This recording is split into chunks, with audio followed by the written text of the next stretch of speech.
In sports, the scoreboard doesn't tell the full story, but Netflix does. Stories about dads who happen to be world-class quarterbacks and a battle for the heart, soul, and direction of the multi-billion-dollar business of F1. Whether you're a diehard fan or you're brand new, Netflix has the stories for every type of fan. You can watch these incredible sports stories like Quarterback, F1 Drive to Survive, Untold, and many more now on Netflix. Apple Card is the credit card created by Apple.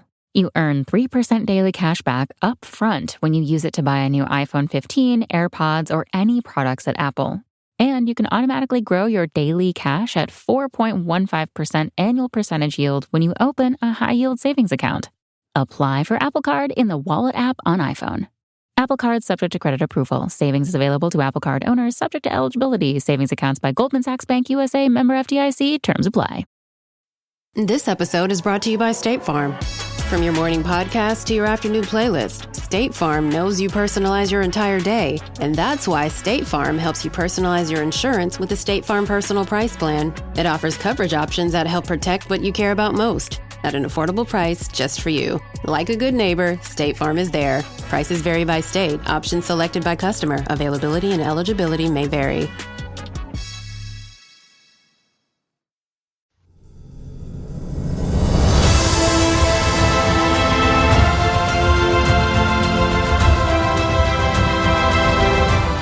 Welcome to Scarlets Fever, the home of Sosban Central and Westerer is Besterer.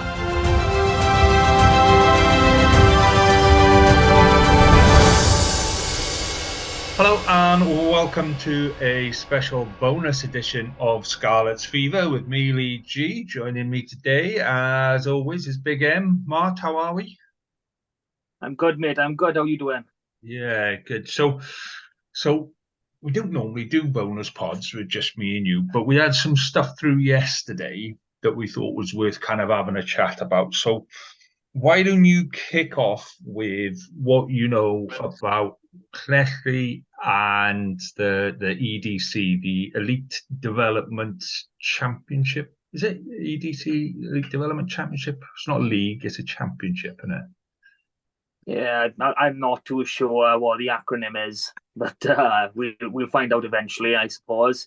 Obviously, we spoke about this several months ago when the news first popped that Llanelli were withdrawing from the Premiership for this year. And there was always the thoughts of what are the connotations of that moving forward. And at the time, I don't know if it was said publicly, but privately, John Daniels was under the impression that each region would get to choose a team to represent them in this new elite competition. And yesterday, an email was sent out to all the member clubs of the WRU with the criteria to basically apply to be in this new league. And the very first bit of criteria, there's only three, very brief. The first one is the applicant club must be a participant in and complete the WRU league structure in the 2023-2024 rugby season. So that immediately means Llanelli RFC will not be eligible to enter the new elite league. And that's, either something's gone wrong at the start where the WRU had said something and then changed their mind, or somebody's influenced something in between there and here. But either way, it's a bit of a shambles from a Llanelli point of view and from the WRU point of view. It is. I don't want to say it because I tried my best not to swear, so I'm going to avoid that for today. But no, it is an absolute mess. And for those who have been brought up with Llanelli, live around the area, and I don't mean this for all Scarlets fans, because Scarlets fans, cover all of Dyfed and even further. But those who are in the heart of Llanelli, this is going to hurt a hell of a lot. And it was something that could have easily been avoided, because I know the game is financially tight at the minute, but it was for the sake of £100,000 that was the reason why Llanelli withdrew.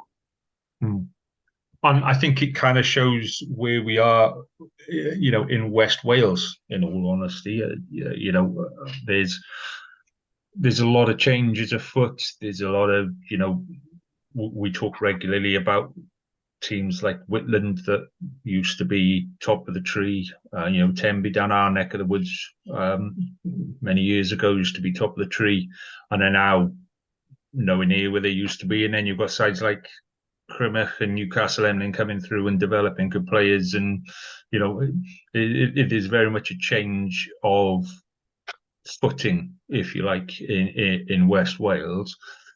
But you would have thought that Llanelli would have survived that. You would have thought that Llanelli would have been still at the top, and it baffles me that this has happened. In all honesty, it does. It baffles me that we've got to a stage where the Llanelli club, I don't know, is it going to come back into, because the EDC license is a 3-year trial, or officially, isn't it? It's a 3-year experiment to see if this does work, and then they'll adjust it from there. And it's between 8 and 10 clubs. So then when I actually said, if there's 10 clubs that will fit the criteria, then 10 clubs enter. So, there's a lot of stuff there that could have been good for Llanelli and for the Scarlets. So, yeah, where do they come back in? Do they come back in Championship? Do they come back in, like we saw with Saracens? Do they come back in at the bottom tier, Division 4, as it'll be next year? Where does Llanelli come back in? Well, that is the question, and that is the one that I think everyone wants answered first and foremost, because we know they can't come back in at the top. We know that's not even an option. And I think it's less of a point of where they're going to come back into. It's, are they going to come back? Because without the top tier of semi-professional rugby, as you want to call it, what is there for Llanelli? I mean, for me personally, I would like them to revert to the community club that they were before regionalism, because there hasn't been a mini and junior setup involving Llanelli in God knows how long. And they just seem to have whittled away over the last 20 years. It just seems that all the aspects have pulled towards a club, all your volunteers, all your minis and juniors, players, parents, the people that fill your clubhouse, that make your club that thriving place where you want to be a part of. Llanelli had completely lost that in the last 20 years.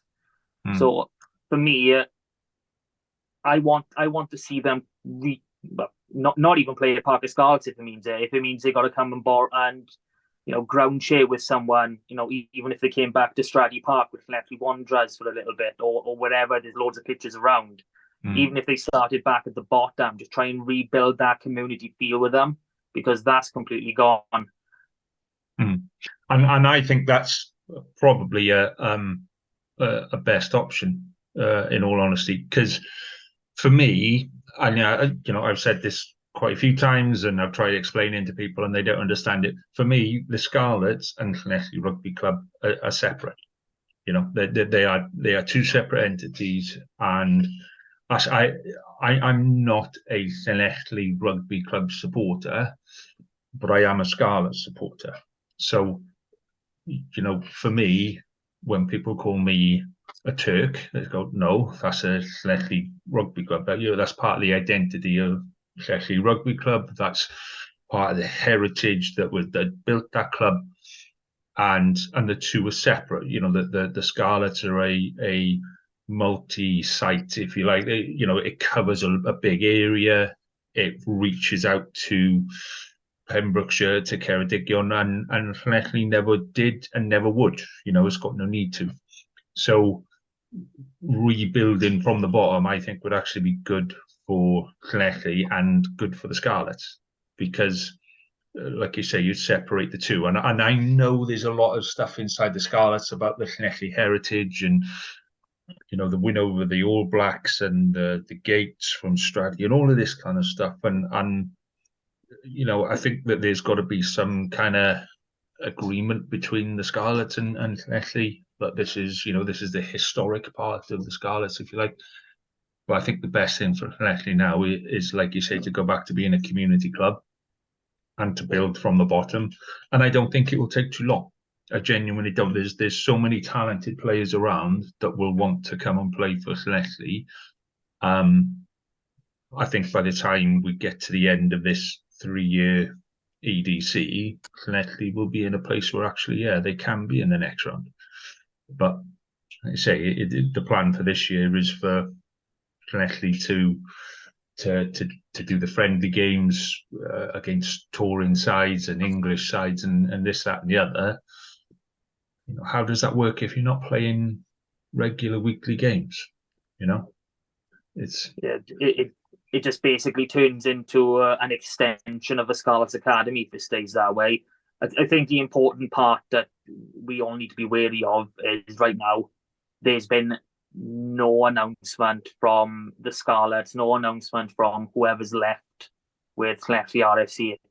So it is, even though we've had this news, we've had it essentially confirmed from the WRU that it's not happening. We still need that bit of confirmation from the club of what they are going to be doing. Could they appeal to try and get through? I mean, I suppose that's something that is possible. But until we get that, there is no way to know what is going to happen. And I think that is probably the most disappointing part of everything. Obviously, the hierarchy at the Scarlets actually would have had this email yesterday. So they would have known this is going to be public knowledge. So it's time to put out a statement and say what your plans are. Even if it's just to say, we've had the email from the WRU, etc., etc. This is what we're going to do. And just be done at that. It's just a simple little statement. Okay, we've accepted the WRU's email. We now acknowledge that Llanelli will not be able to take part in the competition.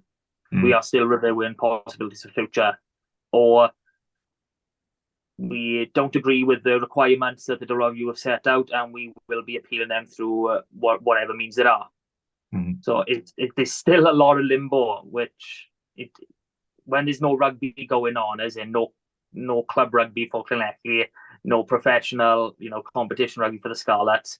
It makes you wonder, what are they doing? Because the media teams are not up to anything, the comms or nothing. So why are you not nipping this in the bud before people like us have a chance to really have all these conversations and have all these different opinions and all different ideas about what could possibly happen? But this is something that we've spoken about before, that sometimes rugby clubs, and it does seem to be in West Wales where this is quite bad.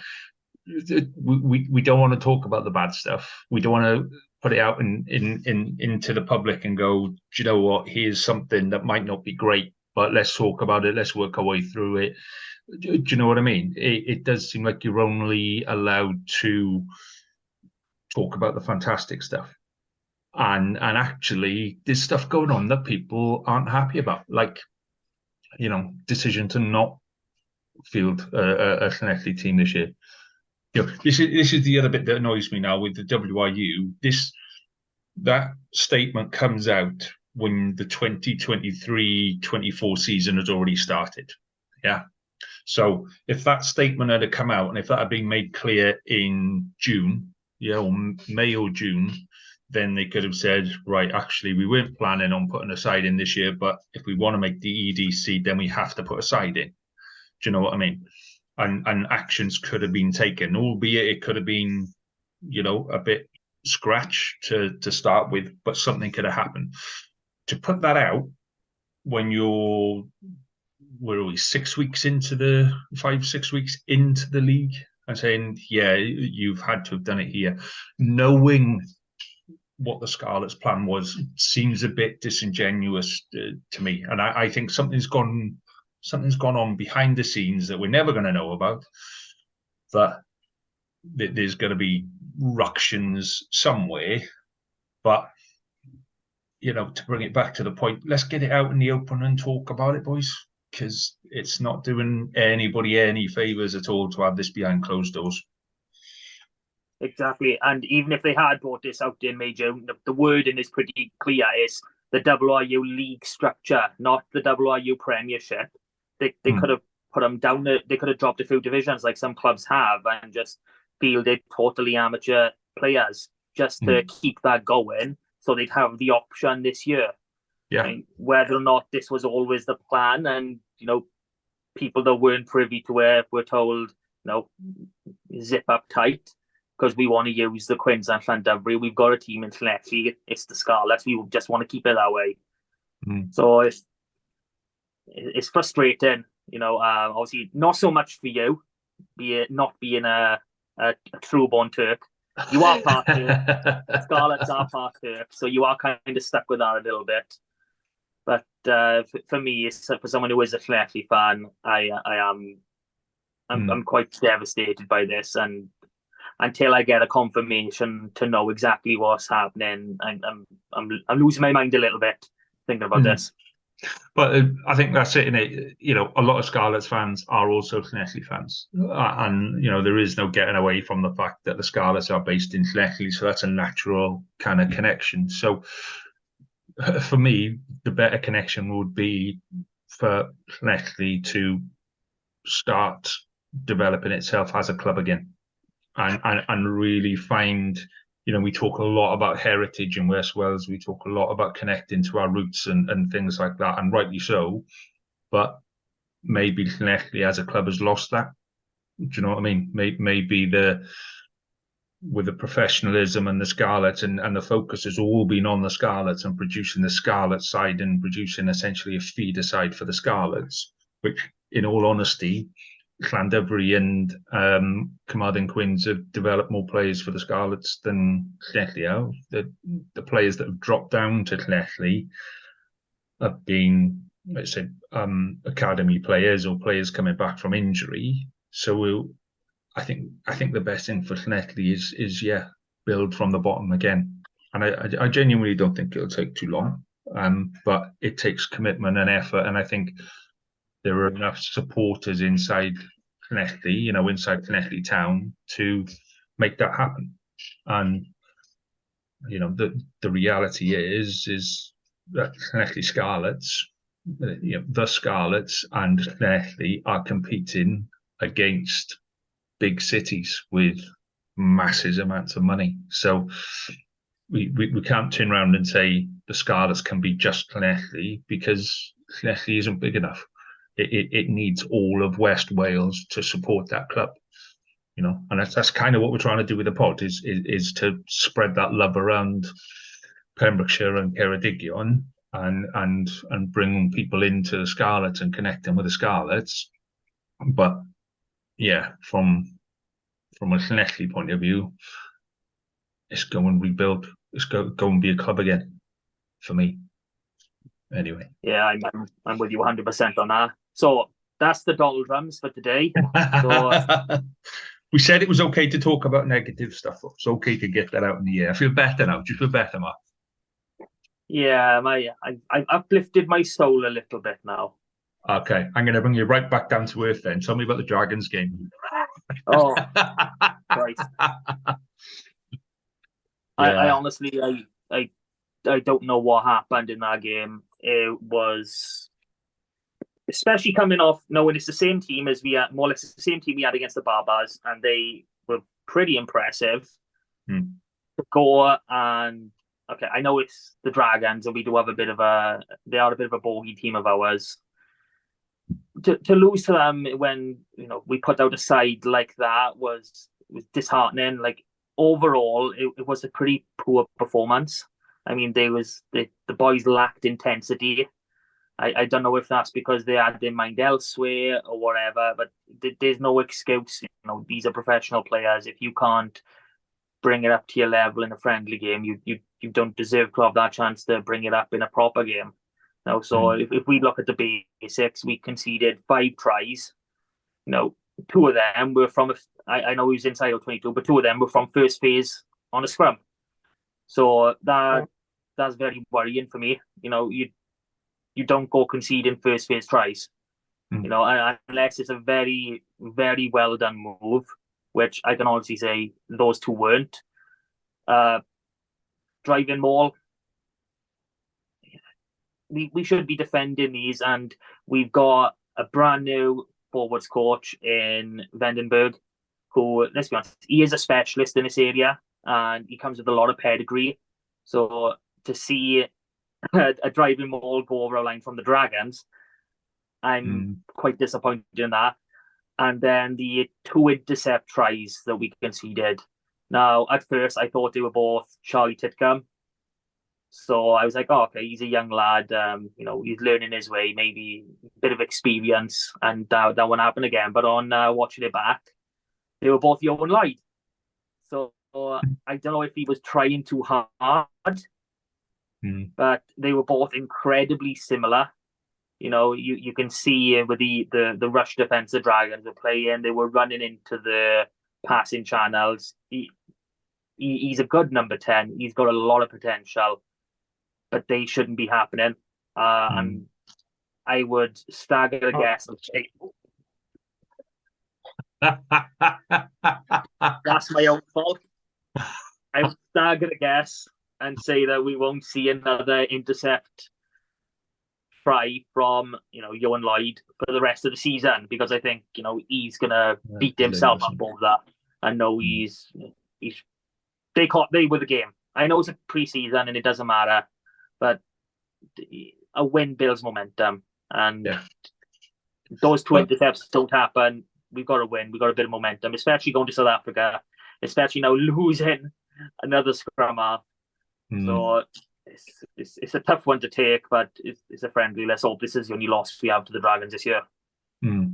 So, talking about getting ready for the season, then where are we with scrum halves? Because Archie Hughes is still injured, my understanding. Okay, Archie's on his return to play. He should be fit and firing for South Africa. He's training fine as far as we know. He's just going through the protocols. Right. Okay. So at least we'll have 2 scrum halves. That's I think the thing for me now is, you've almost got to put it out your mind and disregard it and go, right, okay, let's go play with the big boys. I can't see any other way around it. I said we've recruited well in terms of coaches. We've recruited well where other people were not recruiting. You know, we've recruited some decent names. You know, Plumtree, Johan Lloyd, Titcomb. You know, these are players that have a high expectation and a high threshold. So yeah, just seeing the result of that game was a bit of a pain in the arse, and it's got to come better. We cannot start this season the way we started last season. You know, no, we can't. Not even close. Like, we're going to go into a nice little preview next week, but we're going to South Africa first. It's going to be difficult. I mean, we can probably afford to say these 2 games are not write-offs as such, but they are more important for developing the team, getting them a bit more match fitness. Again, I'm going.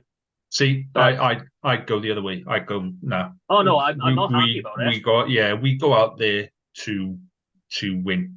And to me, whether it's South Africa or Newport, we go with the same mentality, we go with the same style of play, and we front up. And I think that's the bit that's been missing. I think we got a couple of players there that are there on reputation. They survived the chop from the end of last season and actually need to start performing. You know, I think that's what it comes down to. It comes down to, you know, like you say, maybe the mentality, the headspace wasn't there on Saturday and Friday, last weekend. And actually now that needs to be a big switch on. And what I will say is the last couple of years when we've gone to South Africa, we've either won or pushed them close. You know, even when we were crap, we're pushing them close because they spend that time together, and I think the mindset is there. So, yeah, like I said, we'll cover that next week. Yeah.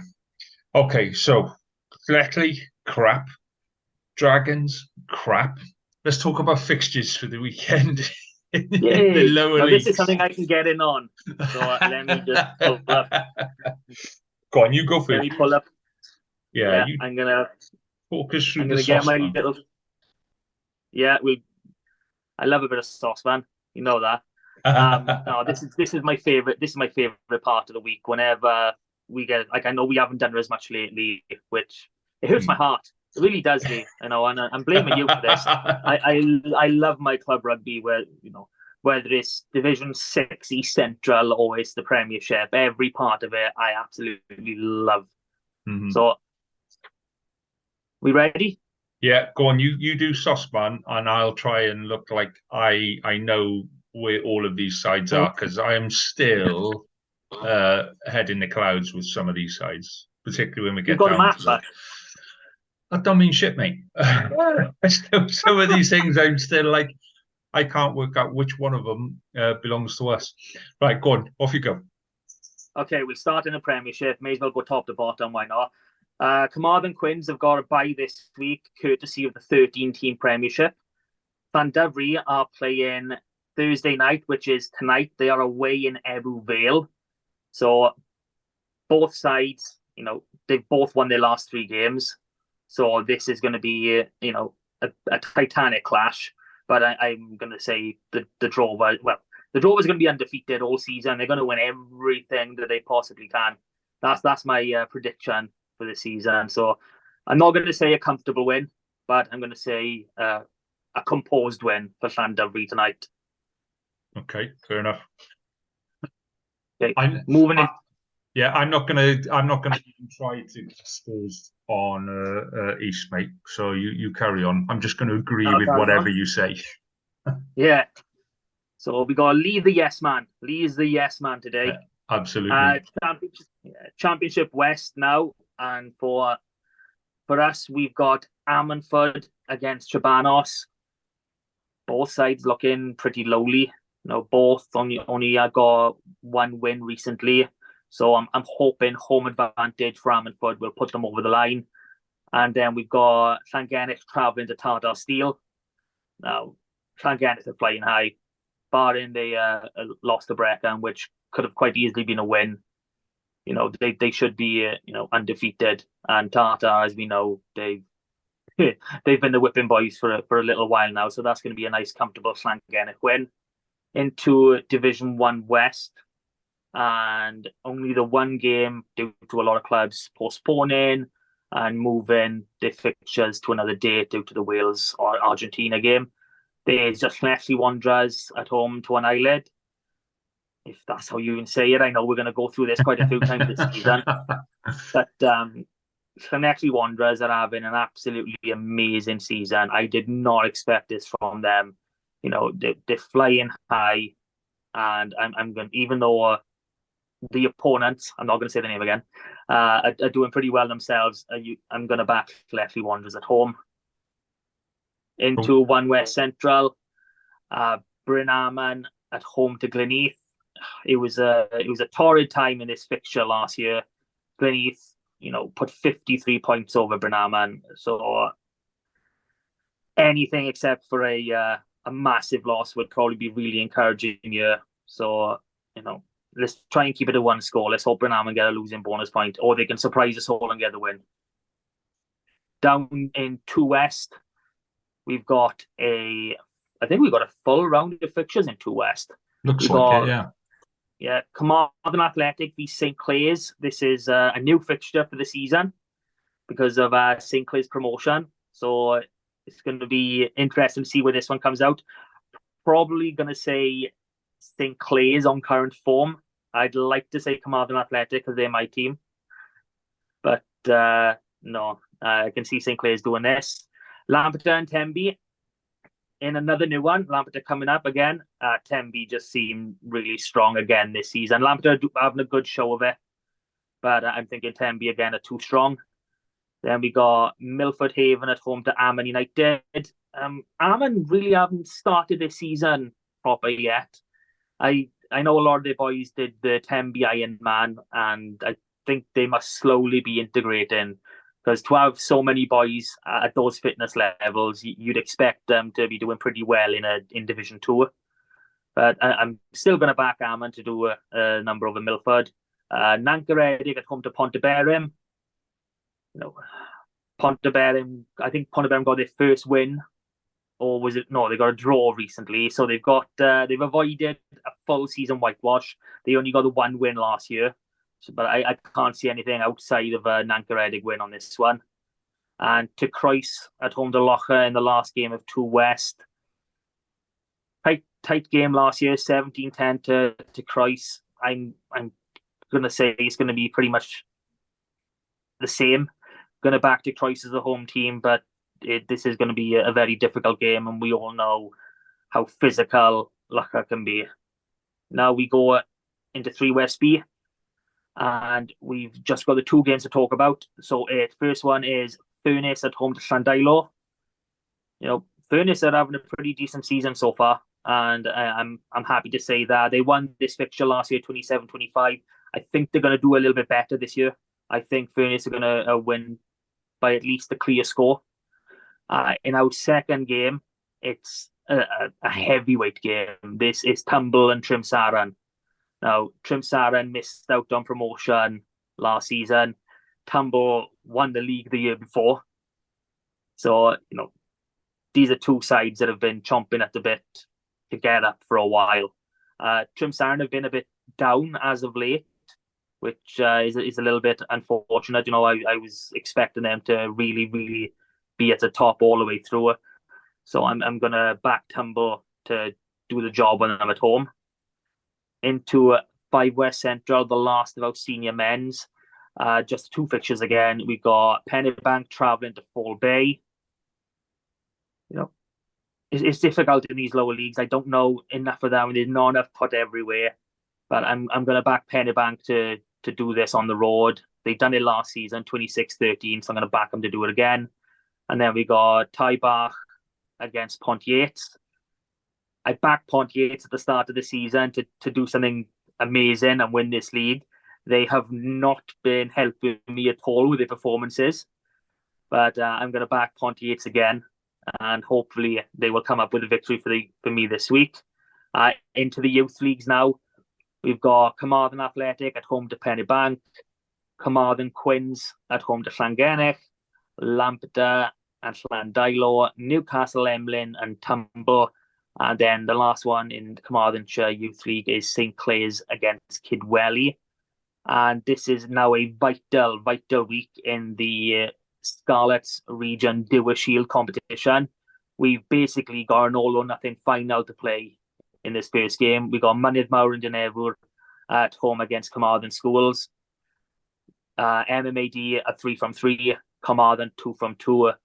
Whoever wins this game are going to be going through to the Dewar Shield semi-finals. So this is a really big game for both sides. Friday night, Maes Gwendraeth Field.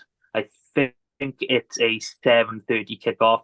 So if you're in and around the area, get down there, watch these boys, because these are the stars of tomorrow, and it's going to be a cracking game. And then the other one in the Dewar Shield is Pembrokeshire against Ceredigion. Yes, it is, which is tonight.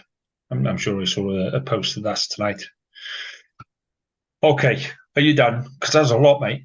It's a lot of... Yeah, it is a lot. I've got a lot of sides in mind, and I've taken on the extra mantle of banging in the youth league and making sure I keep up with the Dewar Shield as well, because there's no, people don't get this news. I mean, you get a minor snippet in maybe the Western Mail of a youth league, or whatever county you're in, the Ronda Leader or whatever. You get little snippets of these youth games, but you don't know. So I want to get them out there, and I will be working on getting the Pembrokeshire League in as well.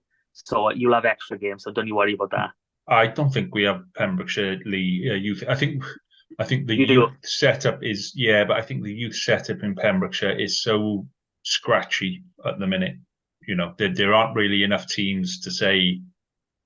You've got a good few in there. I have been slowly following it. I haven't managed to put everything down on paper, but it's surprising what quite I know the land mass is quite large, but population-wise, it's quite a small area, and you've got quite a lot of youth teams, so that's impressive. Well, before I kick off and do fixtures in Westerer's Besterer, I just want to give a shout out to the All Wales Sport, which for those that don't know what All Wales Sport is, it's a website, and that's where we get pretty much most of our fixtures and most of our scores from. And then we supplement that with some of the stuff that we see on social media and whatever. Just to say that this weekend kickoff times are just all over the shop because of the World Cup, which the WRU have enabled. They said, it's up to you what you want to do this weekend. If you want to play and have an early kickoff, or you'd like to play Friday night or whatever, or if you want to postpone the game, then you can. So, if you've got any questions or queries, All Wales Sport is always a good place to go to find kickoff times and all of that, or your social media channels, and we will do our best to update scores on our update kickoff times on the social media channels going into this weekend, just because it's going to be a bit of a nightmare. So 2 sources of information to check your kickoff times. I haven't seen anyone yet kicking off at 2:30.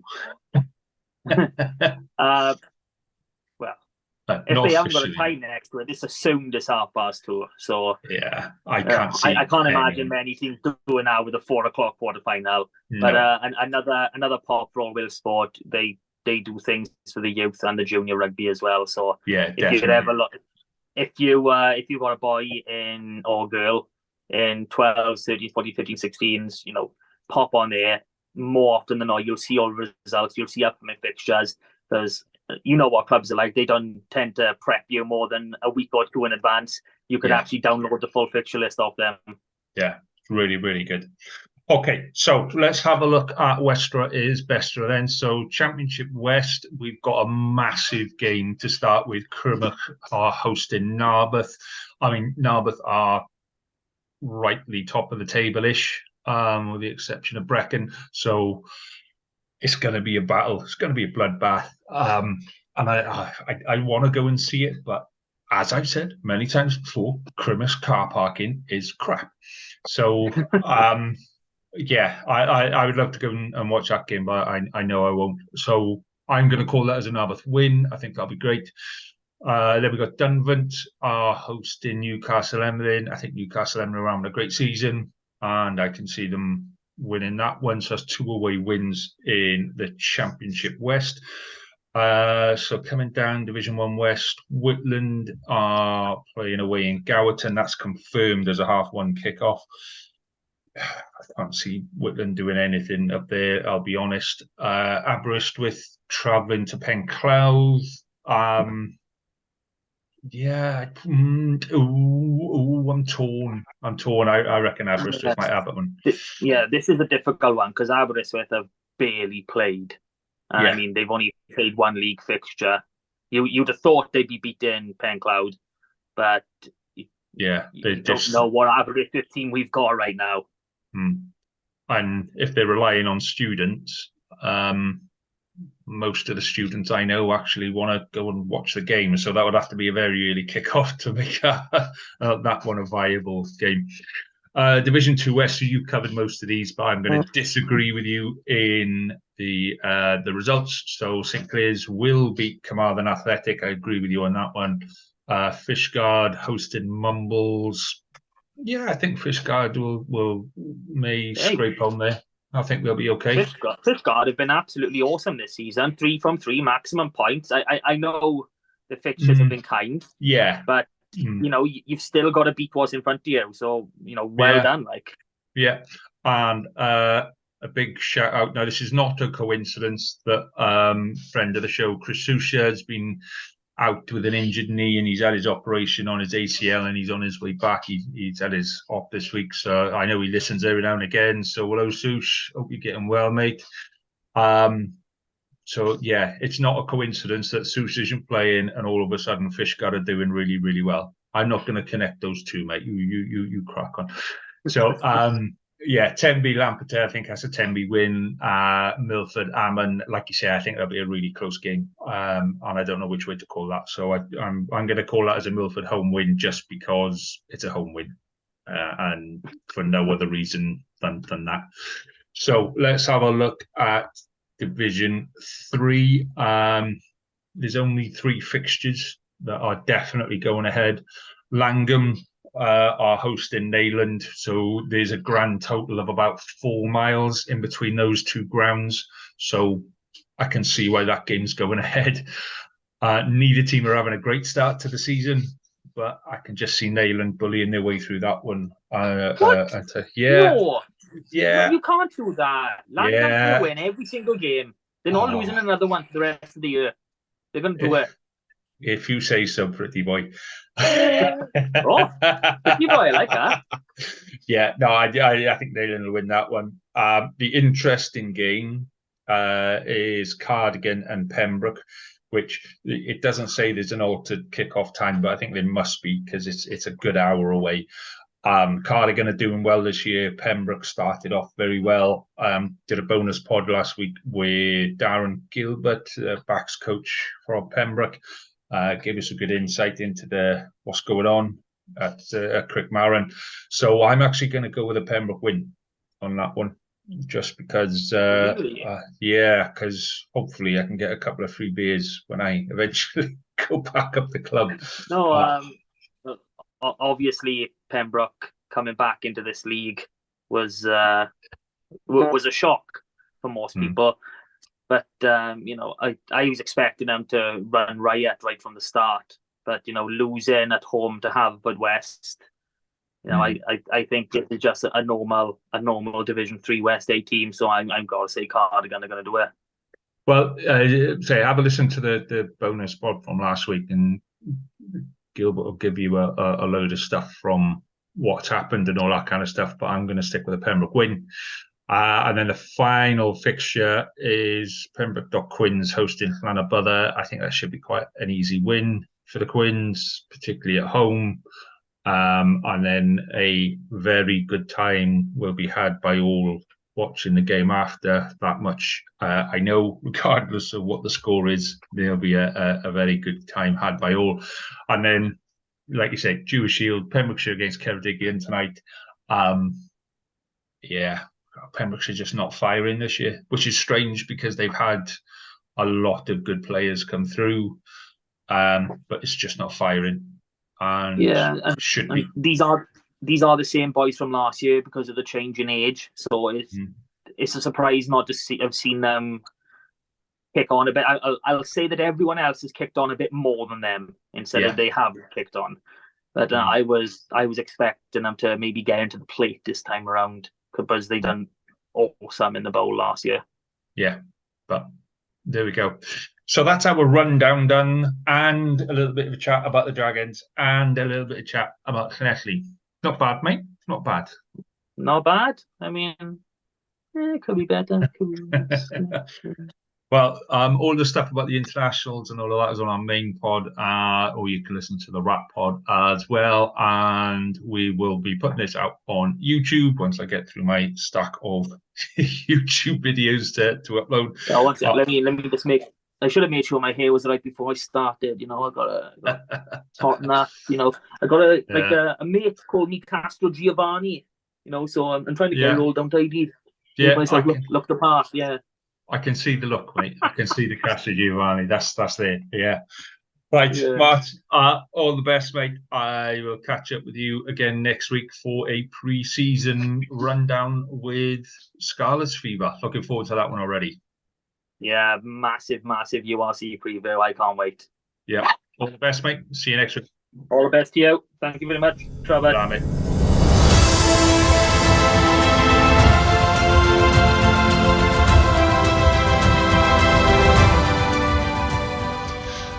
Thank you for listening to the Scarlets Fever podcast. We hope you enjoyed the show. Please subscribe, rate and review wherever you listen to us, as it really helps us spread the word. You can find us on all the usual social media channels or email us on welshregionalrugbypod@gmail.com. And remember, whatever the question, rugby is always the answer.